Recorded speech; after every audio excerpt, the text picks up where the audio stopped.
Welcome to the Wasteland News Network. With yesterday's update, we have 4 new holotapes related to the Atlantic City expedition. If you're looking to find them yourself without watching the rest of the video, 2 are in the Whitespring Refuge, 1 is at the Metal Dome, and 1 inside Big Al's Tattoo Parlor. So here we go with the first one at the Whitespring Refuge.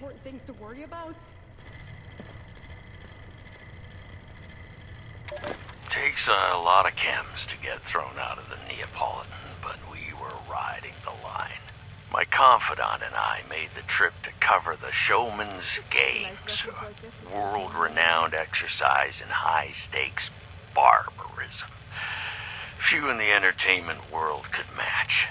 Instead, we spent most of our time getting hopped up on Daddy-O and chugging bourbon in the casino bar. It seemed a logical course of action. The games were notoriously deadly even for bystanders. Liquid courage and a head full of hallucinogens were the obvious defense. What we didn't count on was the devil's blood. We had never heard of this stuff, and for good reason.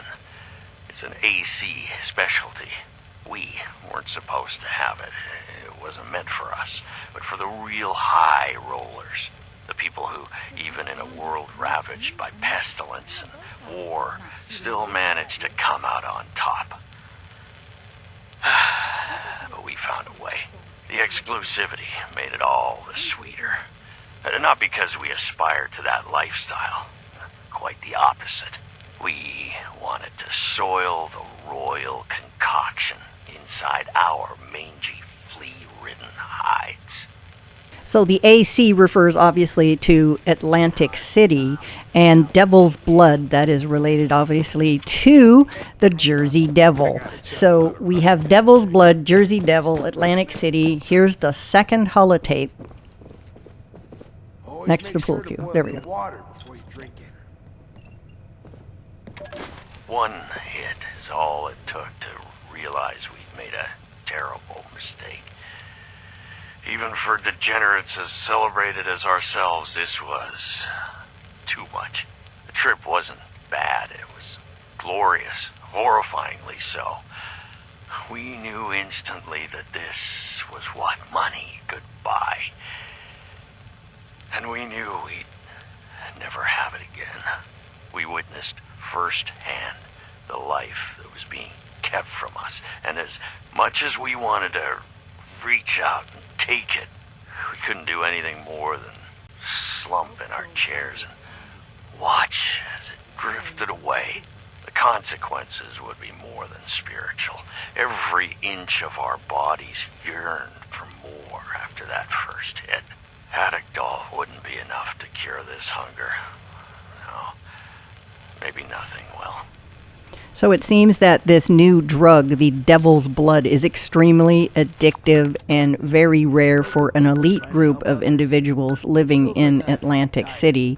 Now let's journey to the Metal Dome, where we'll find the third holotape. This one took a little bit to find.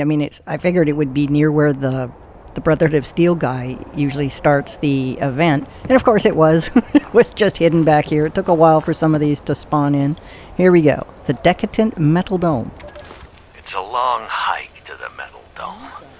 Jagged paths up the cliffs above Monongah are the only feasible way for pilgrims to reach this shrine to violence. You have to be a certain kind of lunatic to make the journey.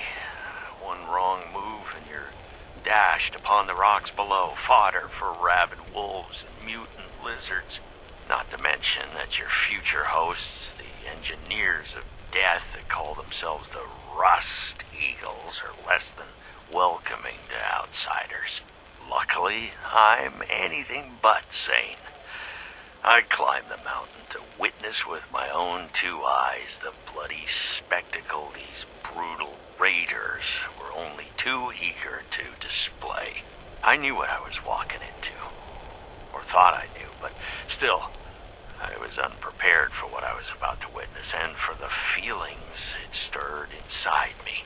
The first thing to reach you is the sound of it, from Half a mile away, the shriek of steel cutting steel reassures you haven't come all this way for nothing.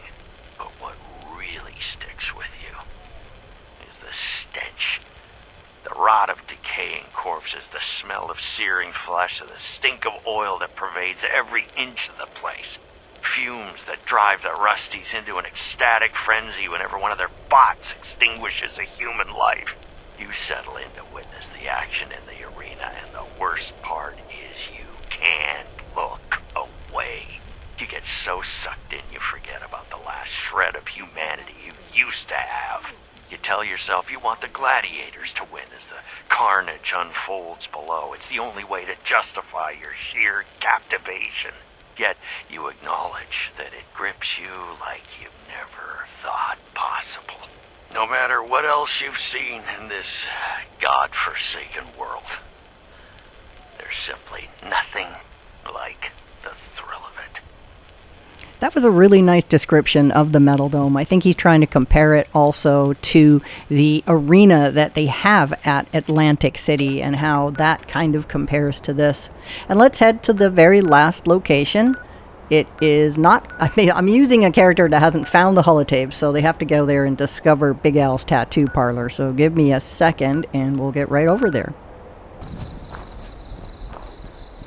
And Big Al's Tattoo Parlor is right in the middle of Morgantown. If you have not been here yet, there is a wonderful series of quests to discover the recipe for Nuka Shine and meet Bivy Ridge, who is hiding out in the basement.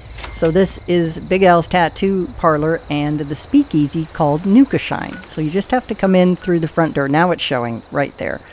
You just have to come in the front door, the back door. And the holotape will be on the bookcase to your left as soon as you get in the door. There it is. That's the Tattoo Parlor and the Nuka Shine.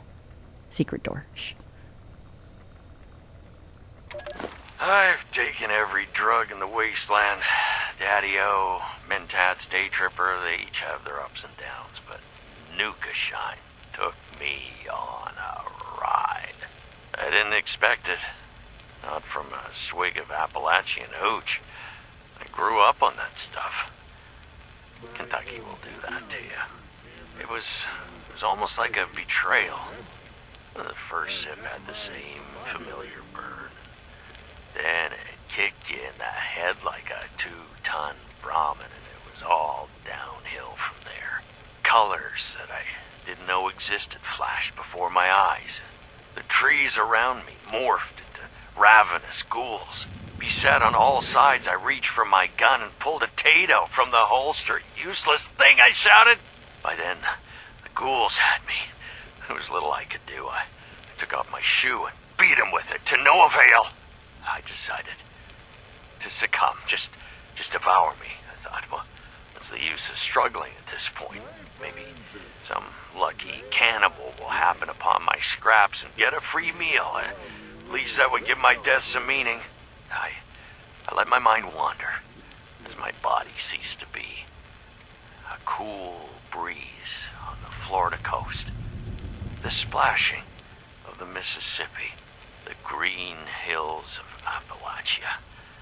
A violent storm in the distance. I drifted from one to the next as my flesh broke into 1,000 tiny pieces of ghoul fodder. Suddenly, sunlight. I sat up. I was whole on the temporal plane. Far too pleasant a place to be hell. Appalachia. The green hills from my vision. The crisis was over. I was still alive, with an empty jug of Nuka Shine by my side. And there you have it, 4 new holotapes with lore related to the new Atlantic City expedition that will be out next year. There's the entrance to the Nuka Shine. Be sure to come here every day if you don't already know the recipes from Bivy Ridge, hiding in the basement. Thanks so very much for watching, and I'll see you out in the wasteland.